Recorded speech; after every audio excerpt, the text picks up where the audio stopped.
హరే శ్రీనివాస, హరే శ్రీనివాస, హరే శ్రీనివాస. ఈరోజు మాతృవందనం 10వ శ్లోకం చూద్దాం. రాత్రౌ మూత్రపురీషాభ్యాం భిద్యతే మాతృకర్పటౌ తస్య నిష్క్రమణార్థాయ మాతృపిండం దదామ్యహం.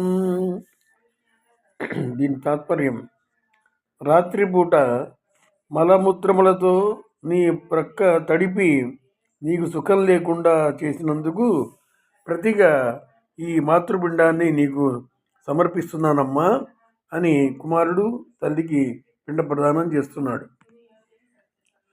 పాలకు వేళ లేనట్లే శిశువుకు మలమూత్ర విసర్జనకు కూడా వేళ లేదు, స్థల స్పృహ లేదు. తల్లి ఎక్కడికైనా వెళదామని తయారయ్యి బిడ్డడిని హక్కున చేర్చుకొని ముద్దు చేయబోతే చీర తడిపేస్తాడు. అయినా తల్లి కోప్పడదు. వాడిని శుభ్రం చేసి తనను శుభ్రం చేసుకొని మళ్ళీ పడుకోబెడుతుంది. పగలైతే వెంటనే శుభ్రపరచడం వీలు పడుతుంది. మరి రాత్రివేళ నిద్రపోతుండగా ఆమె పక్క పాడు చేస్తాడు. దుప్పటి పరుపు తడిసి ఆమెకు నిద్రాభంగమై మెలుగు వచ్చేస్తుంది. శుభ్రం చేసి పక్కలు మార్చి నిద్రకు ఉపక్రమించాలి. ఆరోగ్యంగా ఉన్నప్పుడే ఇలా ఉంటే ఇక అనారోగ్యం పాలైతే పడే అవస్థ చెప్పనలవి కాదు. ఎందుకంటే అమ్మ ఆరోగ్యంగా ఉంటే పర్వాలేదు, ఆవిడే అనారోగ్యంతో ఉన్నప్పుడు ఎంత కష్టపడుతుంది. బిడ్డ చేసేటువంటి అస్తవ్యస్త ఈ పనులకు ఆమె తన అనారోగ్యాన్ని కూడా లెక్క చేయకుండా బిడ్డ శుభ్రతను కాపాడుతూ వస్తుంది. ఈ దురవస్థను చూపడానికి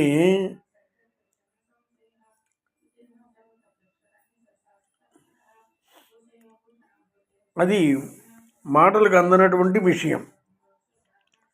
ఎందుకంటే ఆమె హాయిగా నిద్రపోతుంటే వీడు తన పని తాను కానిచ్చేస్తుంటాడు. అంటే ఒకటి కానీ రెండు కానీ వీడు పోతుంటాడు. ఆమె వేళ్ల ద్వారా ఆమె చుక్కలు ఆ విధంగా తడి ఆమెకి తగిలినప్పుడు ఆవిడికి మెలకు వచ్చేస్తుంది. అయినా ఆమె మొహంలో చికాకు ఉండదు, ప్రశాంతతే తాండవిస్తోంది. తండ్రి బిడ్డ కన్నా వేరు, కానీ బిడ్డ తల్లిలో అంతర్భాగమే. వెలుపటికి వచ్చిన ఆ బంధం తెగదు. బాల్యంలో అనుభవించిన మాతృస్పర్శ జీవితాంతం తీయటి జ్ఞాపకంగా నిలిచిపోతుంది. బిడ్డకు సేద తీరుస్తుంది, స్వాంతన కలిగిస్తుంది. కాబట్టి ఇటువంటి తల్లి యొక్క ఆ సేవను ప్రతి ఒక్కళ్ళు కూడా జ్ఞాపకం పెట్టుకోవాలి. ఒక మాటలో చెప్పాలంటే కళాశాలల్లో ఈ శ్లోకాలని, ఈ అర్థాలని సిలబస్గా పెట్టాలి. ఎందుకంటే బాల్యంలోనే అమ్మాయిలు కానీ అబ్బాయిలు కానీ ఆ స్కూల్లో ఉన్న పిల్లలందరికీ కూడా తల్లి యొక్క గొప్పతనం తెలుస్తుంది. ఇది ఏ మతానికి సంబంధించింది కాదు. ఎందుకంటే అందరికీ బిడ్డలు ఉంటారు. అన్ని రకాల వాళ్లకు, అన్ని జాతుల వాళ్లకు, అన్ని కులాల వాళ్లకు బిడ్డలు ఉంటారు. కాబట్టి తల్లి అనేటువంటి ఆవిడకి మతము కులము లేదు. కనుక దీన్ని కళాశాలల్లో సిలబస్గా పెట్టినట్లయితే పిల్లలకు చిన్నతనంలోనే తల్లి గురించినటువంటి అవగాహన, అలాగే తండ్రి పైన గౌరవం, ఇవన్నీ కూడా కలగడానికి అవకాశం కలుగుతుంది. ఎందుకంటే దీనికి మతం ఆపాదించవలసిన అవసరం లేదు. సర్వ ప్రాణులకు తల్లి పూజనీయే కాబట్టి జంతువులు కూడా తల్లిని ఎంతగానో గౌరవిస్తాయి. తర్వాత 11వ శ్లోకం చూద్దాం.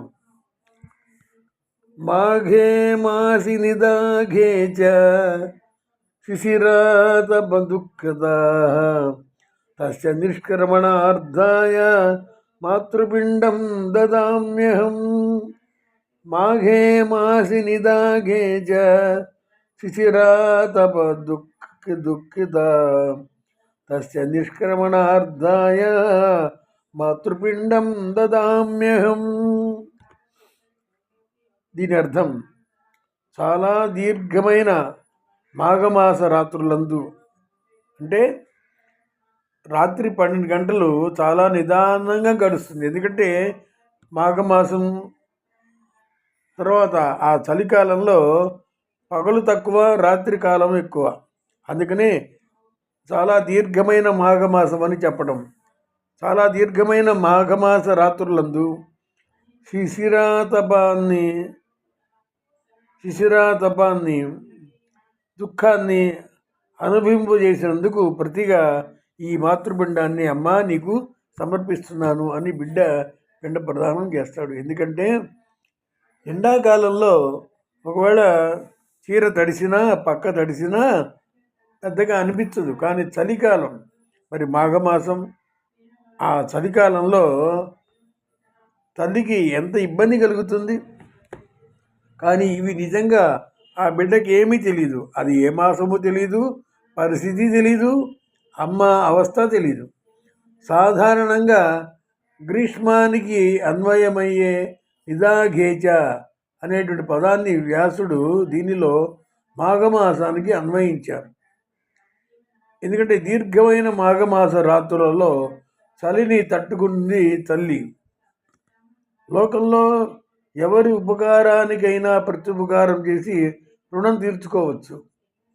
పితృరుణం సైతం తీర్చుకునే మార్గం చెప్పిన వేదం పితృరుణం ఎలా తీసుకోవచ్చు? సంతానంతో పితృరుణాన్ని తీర్చుకోవచ్చు.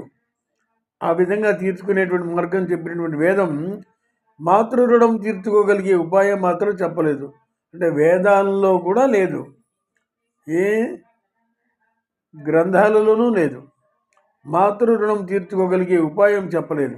ఎందుకంటే తల్లి రుణం తీర్చుకోలేనిది. సర్వసంగ పరిత్యాగులైన సన్యాసులు సైతం తల్లి పట్ల బాధ్యత నెరవేర్చిన వారే. సన్యాసి అయినా కూడా తల్లిపైన గౌరవంతోనే ఉండేటువంటి వారు. స్త్రీ తన భర్తతో అద్వైత భావాన్ని పొంది మేమిద్దరం ఒకటే అనే భావనతో ఉంటుంది. అందుకే తనలో ప్రవేశించిన పురుష తేజస్సును ఆమె శరీరం అంతర్భాగంగానే గుర్తించి దాన్ని రక్షించుకుంటుంది. నువ్వు నా పాలిట సృష్టికర్తవు, స్తన్యమిచ్చి గోరుముద్దులు తినిపించిన స్థితికర్తవు, జోకొట్టి నిద్రపుచ్చి స్వల్పకాలిక లయానుభూతి కలిగించిన ప్రణయకర్తవు. నువ్వు నా కోసం శిశిరతాపాన్ని భరించావు, చలికి వణికావు, దుఃఖాన్ని అనుభవించావు. తాపాన్ని భరించలేక ఏదైనా ఉపాయాన్ని అవలంబిస్తే దాని వలన నా ఆరోగ్యం దెబ్బతింటుందేమోనని జంకావు. నేనేం చేస్తే నీ రుణం తీర్చుకుందమ్మా, ఏం చేస్తే నీ యొక్క రుణం తీరుతుందమ్మా అని ఆక్రోశిస్తున్నటువంటి శిశువు తల్లికి ఈ విధంగా పిండ ప్రదానం చేస్తున్నాడు భక్తితో. దరిద్రంలో సైతం ఇవ్వడం అనేది అమ్మ దగ్గర నేర్చుకున్నారు ఎవరైనా. ఎందుకంటే ఈ శ్లోకాలు విన్నప్పుడు ఎవరికైనా కూడా అనుభూతి కలుగుతుంది, తన బాల్యం గుర్తుకొస్తుంది. అంతెందుకు, నేను ఇప్పుడు ఈ శ్లోకాలు చదువుతున్నప్పుడు నాకు ఒక రకమైనటువంటి గద్గద కంఠమవుతూ ఉంటుంది. ఎంతచేత అంటే ఇది అనుభవించేటువంటి అవకాశం ఇంకొకరికి చెప్తున్నప్పుడు ముందు మనకు అర్థమవుతుంది కాబట్టి ఆ బాధ, ఆ కష్టం, ఆ దుఃఖం మనం కూడా అనుభవిస్తుంటాం.